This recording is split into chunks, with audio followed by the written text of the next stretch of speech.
Assalamualaikum warahmatullahi wabarakatuh. Selamat pagi dan salam sejahtera buat kita semua. Bagaimana anak-anak kalian sehat semua?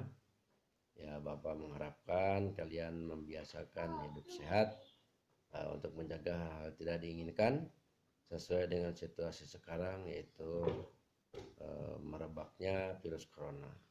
Oleh karena itu, Bapak berharap kalian senantiasa menjaga kebersihan dan selalu cuci tangan menggunakan sabun atau bahan lain yang dapat mencegah penyebaran virus tersebut. Anak-anakku yang saya cintai dan saya banggakan, di pertemuan sekarang kalian nanti akan belajar tentang teks eksposisi. Ya, pelajaran kemarin yaitu tentang teks negosiasi, bagaimana sudah dipahami semuanya. Ya, Bapak berharap karena dalam pertemuan ini waktunya sangat singkat, jadi kalian harus mengembangkan sendiri pelajaran tersebut baik melalui buku paket ataupun melalui internet. Ya, seperti itulah. Jadi karena keterbatasan waktu, saya juga menyampaikan secara simpel. Kalau pelajaran yang dulu kalian belajar tentang teks, laporan hasil observasi, dan untuk pertemuan sekarang kalian akan belajar tentang teks eksposisi ya. Ya, jadi kalian semua harus tahu apa dan untuk apa teks eksposisi itu ya. Teks eksposisi secara garis besar biasanya teks yang dipakai dalam kegiatan berpidato ya. Nah, berpidato itu kalian tahu kan, berpidato yaitu berbicara di depan umum untuk menyampaikan ide, gagasan atau pendapat, tentu saja yang didukung dengan argumentasi ya. Nah, jadi dalam teks eksposisi ini menyampaikan sesuatu yang disampaikan oleh pembicara kepada orang lain, tetapi pembicaraan itu harus bisa dimengerti dan diyakini oleh pendengar ya.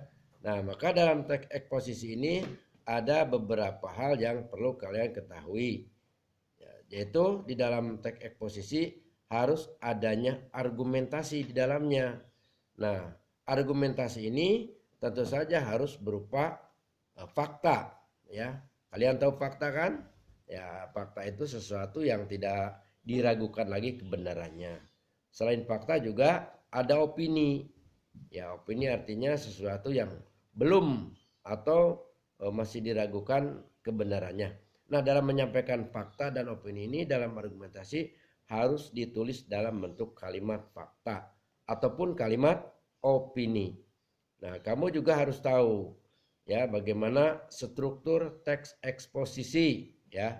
Ya, di antara struktur eksposisi itu ada 3, yaitu adanya yang disebut dengan tesis ya, ada disebut dengan tesis, kemudian argumentasi dan penegasan ulang ya. Sekali lagi ada tesis, argumentasi dan penegasan ulang.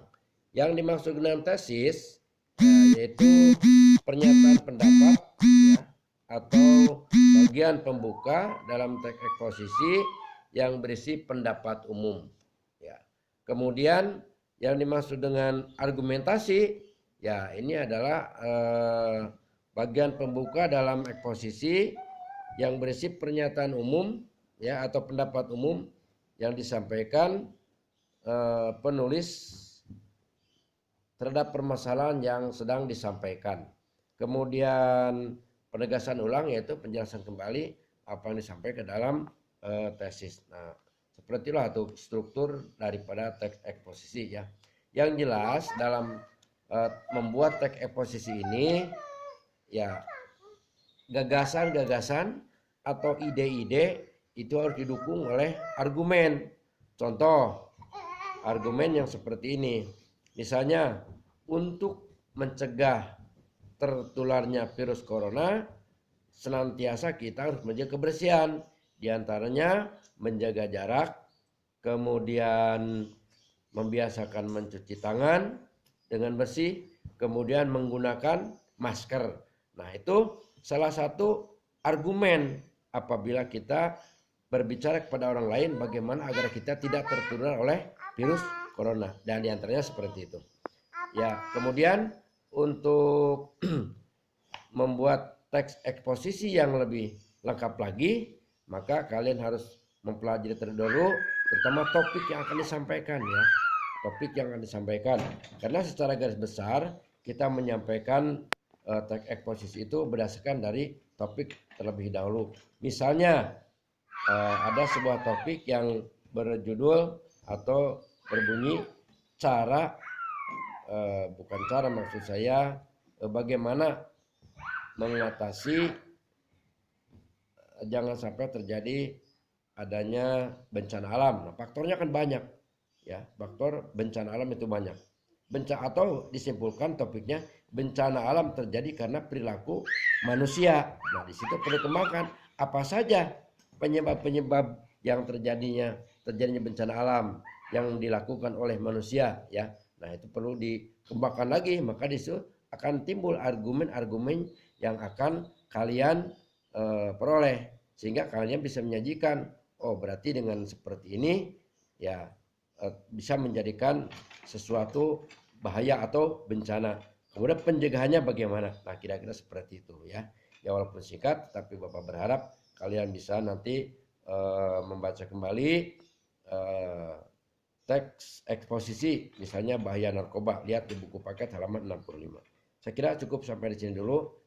Terima kasih. Selamat belajar dan terus belajar. Wassalamualaikum warahmatullahi wabarakatuh.